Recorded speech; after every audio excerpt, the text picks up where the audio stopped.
dos versos 26 até o 31, assim nos diz: Irmãos, pensem no que vocês eram quando foram chamados. Poucos eram sábios segundo os padrões humanos. Poucos eram poderosos. Mas Deus escolheu o que para o mundo é loucura para envergonhar os sábios. E escolheu o que para o mundo é fraqueza para envergonhar o que é forte. Ele escolheu o que para o mundo é insignificante, desprezado, e o que nada é, para reduzir a nada o que é, a fim de que ninguém se vanglorie diante dele. É, porém, por iniciativa dele que vocês estão em Cristo Jesus, o qual se tornou sabedoria de Deus para nós, isto é, justiça, santidade e redenção, para que, como está escrito, quem se gloriar, glorie-se no Senhor. Vamos orar mais uma vez, queridos. Nosso bondoso Deus, somos tão gratos, Pai, porque o Senhor já tem nos dado o privilégio nessa noite de cantar louvores ao Teu nome, de, ó Deus, derramarmos o nosso coração dizendo que o Senhor é o nosso poderoso Deus, que o Senhor é aquele que vai à nossa frente, que o Senhor é aquele que derruba as muralhas, que para nós são intransponíveis, mas para o Senhor nada é. Basta uma palavra do Senhor e, de fato, ó Deus, coisas que nós não imaginamos, elas acontecem. Obrigado, ó Deus, por trazer, por renovar essas certezas, ó Deus, em nosso coração. Senhor, nesse momento, colocamos Tua palavra. Suplicamos, ó Deus, que o Senhor esteja de maneira muito graciosa, nos abençoando, nos dando compreensão, que Tua palavra fale conosco, ó Deus. Que o Senhor de maneira, Pai, bondosa, que o Senhor de maneira poderosa esteja, ó Deus, nos instruindo, que o Senhor esteja, ó Deus, nos fortalecendo, Pai, por meio da Tua palavra também nos exortando, ó Deus, para que toda a Tua vontade seja cumprida, Deus, em nossas vidas. Queremos, nosso Deus, Te agradecer, queremos Te louvar, no nome de Jesus, a quem nós muito amamos. Amém. Queiram sentar, queridos.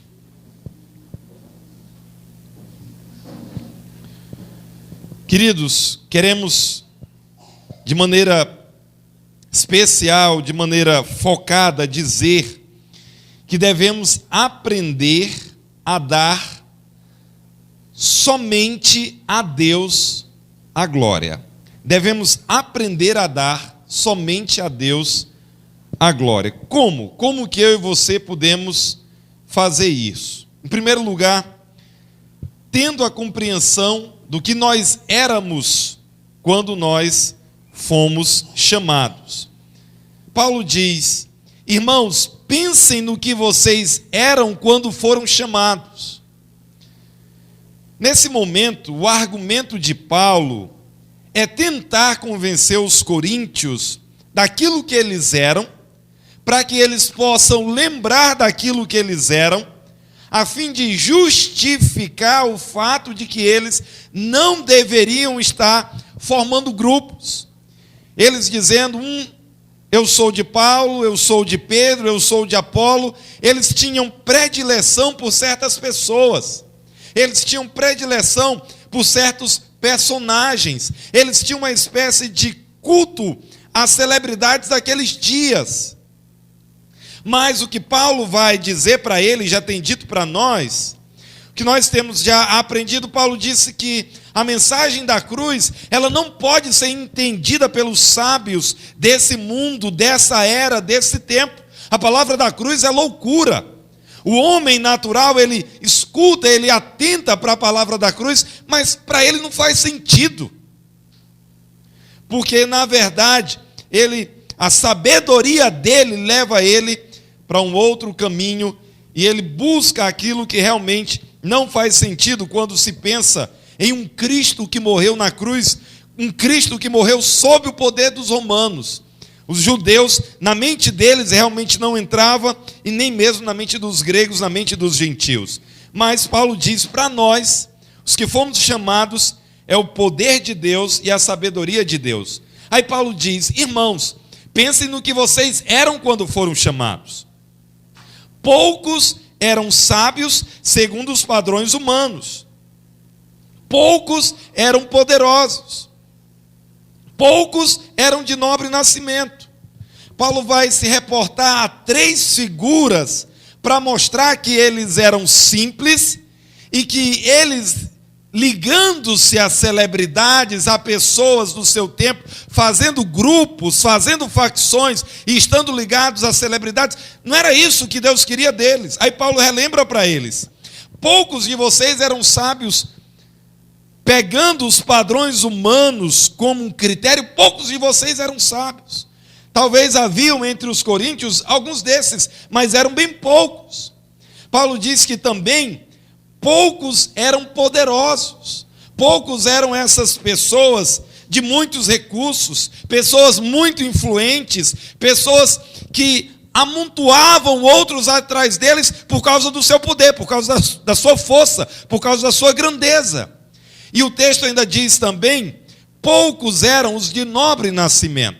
Então essas pessoas que desde o seu nascimento já traziam a nobreza consigo. Paulo está dizendo: irmãos, se vocês olharem para a própria história de vocês, poucas são as pessoas, bem poucas, aquelas que estão incluídas entre essas.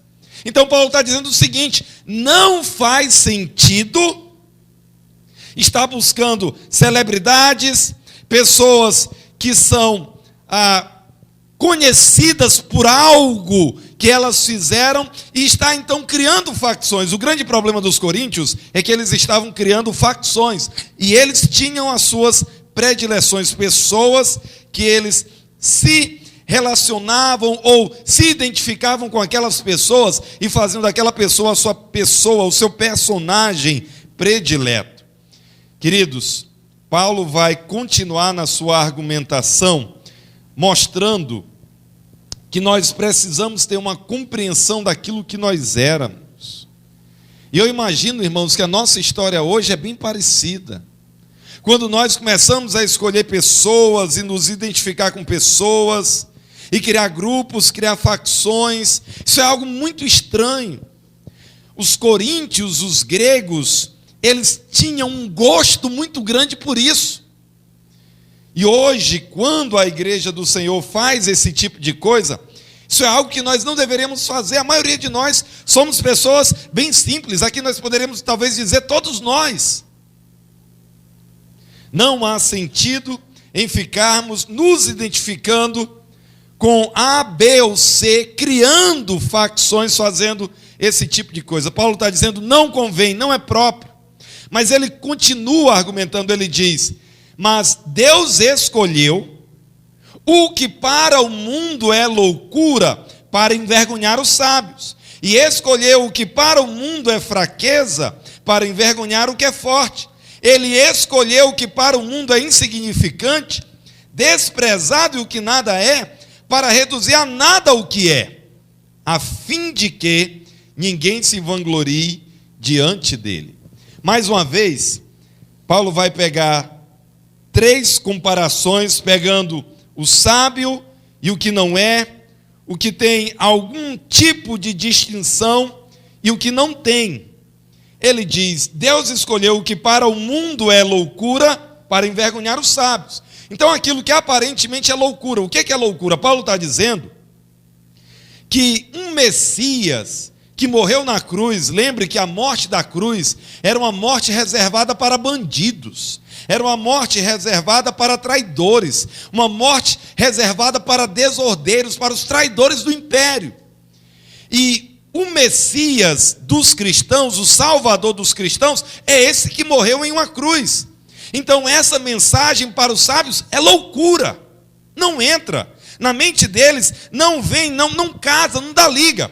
Aí o apóstolo nos diz: Deus escolheu o que para o mundo é loucura para envergonhar os sábios. E ele escolheu o que para o mundo é fraqueza. Ele morre como alguém fraco, como alguém submetido, subjugado diante dos romanos. Aparentemente havia uma grande fraqueza para alguém se identificar com Jesus crucificado.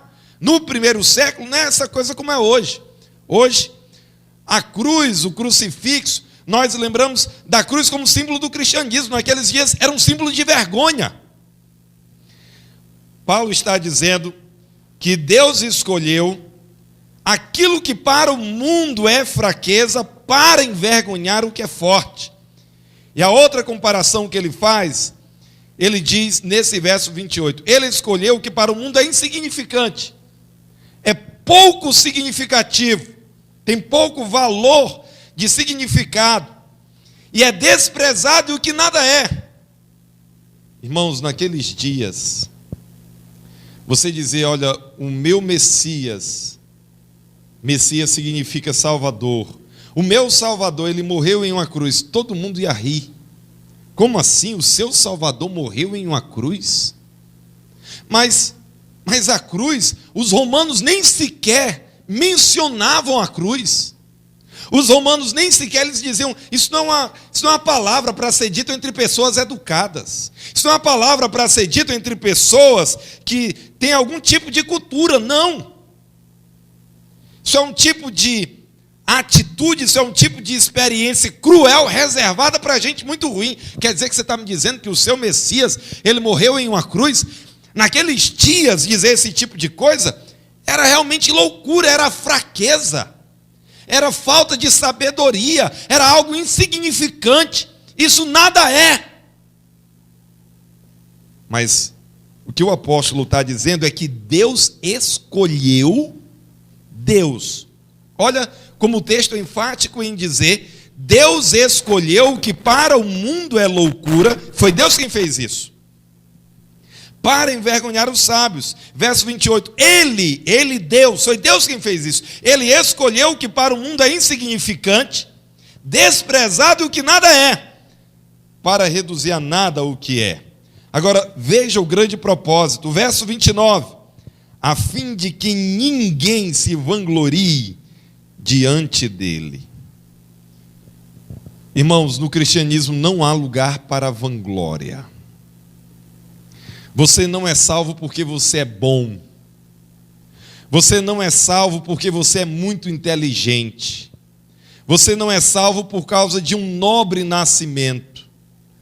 A sua salvação, ela não acontece por causa de algo especial em você, porque praticamente todos nós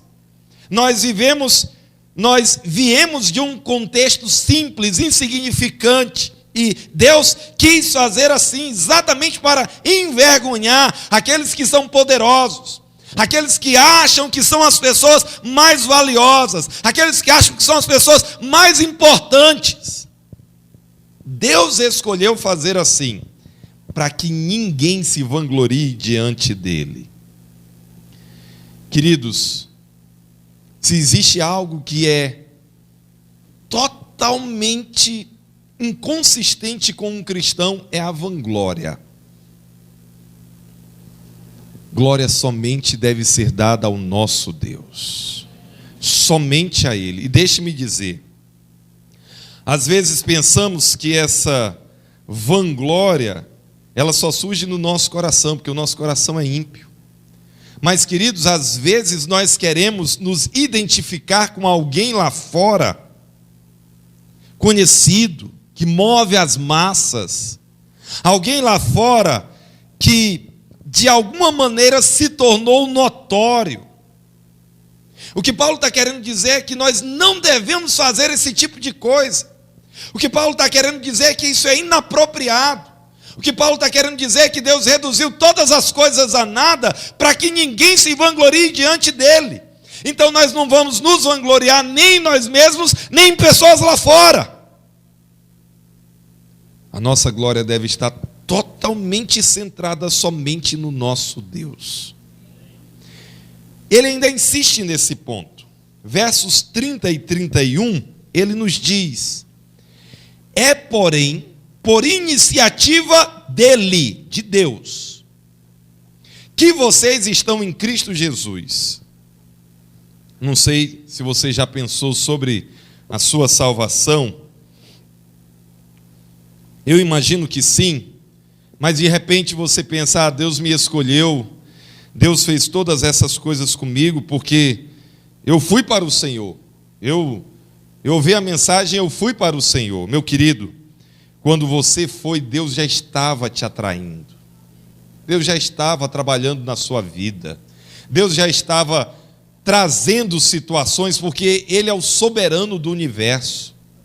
Ele já estava cuidando de todos os contextos para que você viesse, para que você reconhecesse os seus pecados. Você pensa que o pecador, ele tem facilidade para reconhecer os seus pecados? Pelo contrário, o pecador é orgulhoso.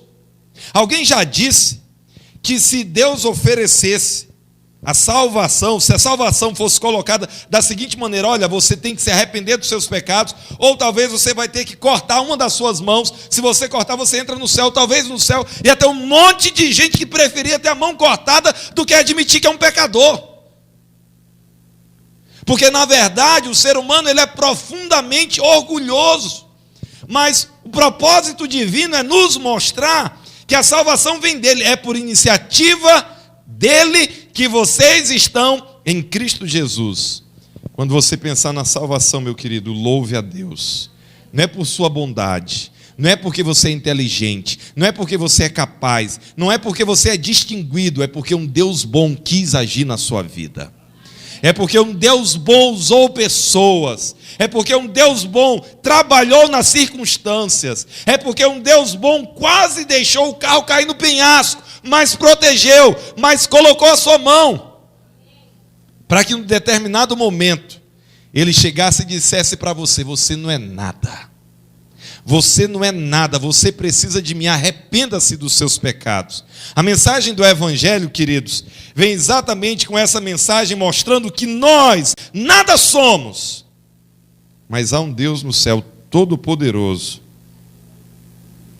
que enviou o seu Filho, que morreu em fraqueza, mas que ressuscitou ao terceiro dia e vivo está. É, porém, por iniciativa dele que vocês estão em Cristo Jesus, o qual se tornou sabedoria de Deus. A mensagem da cruz para o mundo é loucura, mas para nós é sabedoria de Deus. Isto é, justiça, nós somos justificados; santidade, nós somos justificados; e redenção, fomos redimidos. Todas essas coisas, a obra de Cristo, ela fez. Todas essas coisas resultaram da morte de Cristo, o qual é para nós, o qual se tornou sabedoria de Deus para nós, isto é, justiça, santidade e redenção. Cristo Jesus, com a sua morte na cruz, que para o mundo é loucura, ele produziu justiça, santidade e redenção. Mais uma vez o apóstolo enfatiza o propósito, para que, como está escrito, quem se gloriar, glorie-se no Senhor. Queridos, um dos medos que eu tenho é de ceder aos apelos do meu próprio coração. E eu sei que o meu coração, ele é mau. Como assim, pastor? Mas nós estamos em Cristo. Só que a carne não foi tirada de nós, irmãos. Você pensa que não surgem pensamentos maus? Que não surgem, deixa alguém te ofender. Oh, que maravilha, ele me ofendeu, eu nem ligo. A carne, automaticamente, eu vou dar o dobro. Vai saber com quem que está fazendo. A nossa carne, ela é assim. Jogando bola, brincando. Você toma uma pancada, a vontade de devolver mais forte. A vanglória anda conosco. Há um desejo no nosso íntimo para que os holofotes sejam colocados em nós. Às vezes, queremos dizer que aqueles com quem nós nos associamos são os melhores. Enquanto isso está só no nível da brincadeira, passa. O time hoje da Vila lá ganhou mais um título. Tem um monte de gente aí que vai estar brincando por causa disso. Mas, enquanto está no nível da brincadeira, passa. A questão é quando isso começa a fragmentar.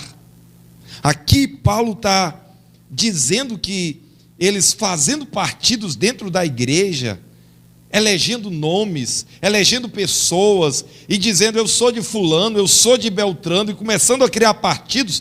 Enquanto está no nível da brincadeira, nenhum problema, irmãos.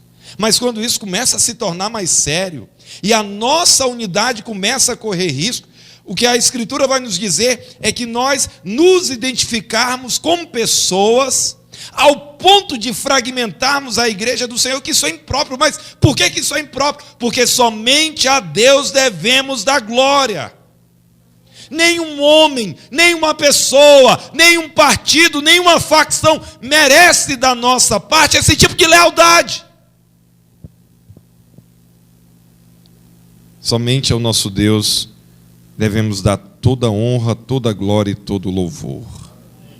Deixa eu te dizer como é que começa a glória no nosso próprio coração, ou por nos associarmos a outros. De repente você faz algo que é muito bom, e de repente você faz algo que tem resultados notórios. É automático, teu coração vai te dizer: nossa, você é bom, hein?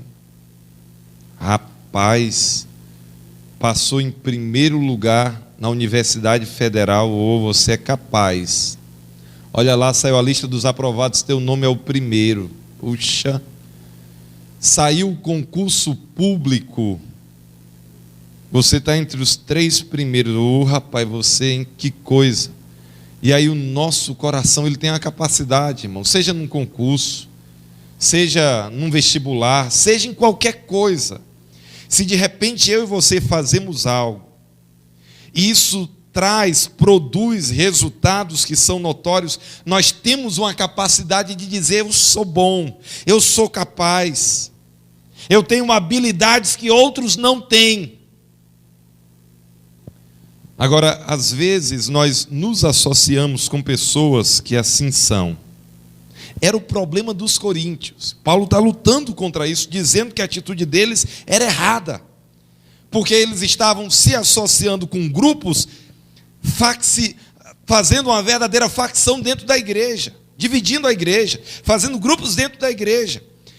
E o que Paulo está dizendo para eles é que a atitude deles era completamente imprópria. Agora, o argumento de Paulo é o seguinte: por que isso é impróprio? Porque somente Deus deve ser adorado. Por mais que você tenha tido um bom resultado, por mais que você tenha agido de uma maneira que a sua pessoa se tornou notória, por mais que você tenha feito algo que a sua pessoa se tornou distinta a partir dali, por mais que você tenha dito algo, por mais que você tenha se portado de certo modo que talvez toda essa cidade perceba a sua pessoa, ou talvez que alguém tenha feito isso, e nós passamos a nos identificar com essa pessoa e começamos a criar disputas entre nós. Mas o fulano é melhor. Aqui na nossa cidade não acontece. Você acredita que tem igreja que está dividida no período da política? Ai não, porque o partido tal. Ai porque o candidato tal. Ai porque a proposta tal.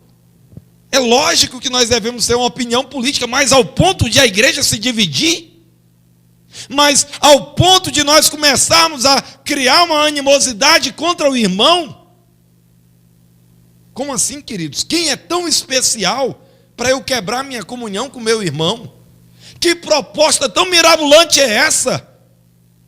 Para que nós venhamos permitir que a nossa unidade seja quebrada. Ninguém é digno desse tipo de apoio, porque nós devemos dar honra, glória, reconhecimento, louvor somente a Deus. Nesse nível, somente a Deus. Será que nós entendemos, irmãos? Será que nós já aprendemos? Paulo argumenta: olha, de onde vocês vieram para estar criando esse tipo de facção? Nós éramos simples. Olha o que Deus fez. Ele escolheu as coisas loucas, as fracas, as insignificantes. É assim que nós somos, frágeis, insignificantes. E agora nós queremos nos esconder atrás de certas celebridades e estarmos fragmentando a igreja. Paulo está dizendo: não, não, não, de jeito nenhum. E o grande ponto dele: que ninguém se vanglorie diante dele, diante de Deus, se nós nos gloriarmos, que seja somente no Senhor.